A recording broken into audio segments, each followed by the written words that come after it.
Thank you. It's amazing sometimes how fast people reveal their true selves. I'm thinking in particular of a chance meeting I had a few years ago with a young man following a speech I gave in a Midwestern city. Now, I didn't have a lot of time on my hands. My plane was scheduled to leave in a half hour. But he asked me if I wouldn't please help him with a personal problem.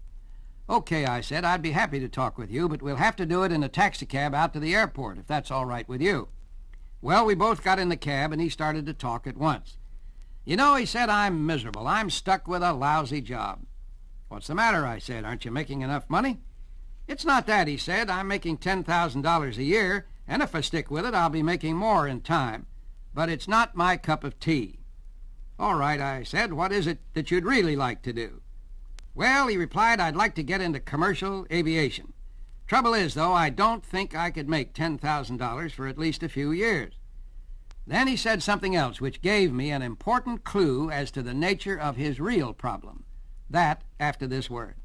After telling me that he'd always wanted to fly a commercial airplane, this fellow told me that even more than that, he'd always wanted to be a professional bird watcher. He said he thought he could make a fair salary if the right sort of institution took him on. At that, I bluntly asked him what he was trying to get away from. This upset him visibly. What do you mean, he said. What am I trying to get away from? I told him what any amateur psychologist might have told him. Planes and birds have one thing in common. They both have wings. Both represent a wish to fly away. I wanted to know what he wanted to fly away from. Then he let it pour out. Jealousies at the office were driving him crazy. Tensions made his home life unbearable. Life seemed to be a constant round of disappointments, frustrations, and bad luck. No matter if you flew to the farthest corners of the world, I said, I have a feeling that unhappiness would still be your co-pilot. The only way to get rid of unhappiness is to stand up to it and practice happiness.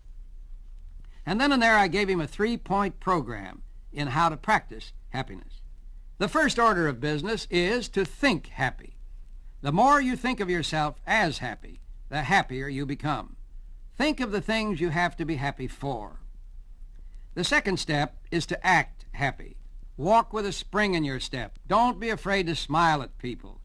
The third step is to practice receiving happiness, because it's there for you to receive. Open your mind and heart to happiness, and it'll fly right in. Now, the important thing is to keep these 3 points in mind every day. This isn't a one-shot, do-or-die experiment. It's a formula for successful, happy living. Try it that way, and see if it doesn't change your life in short order.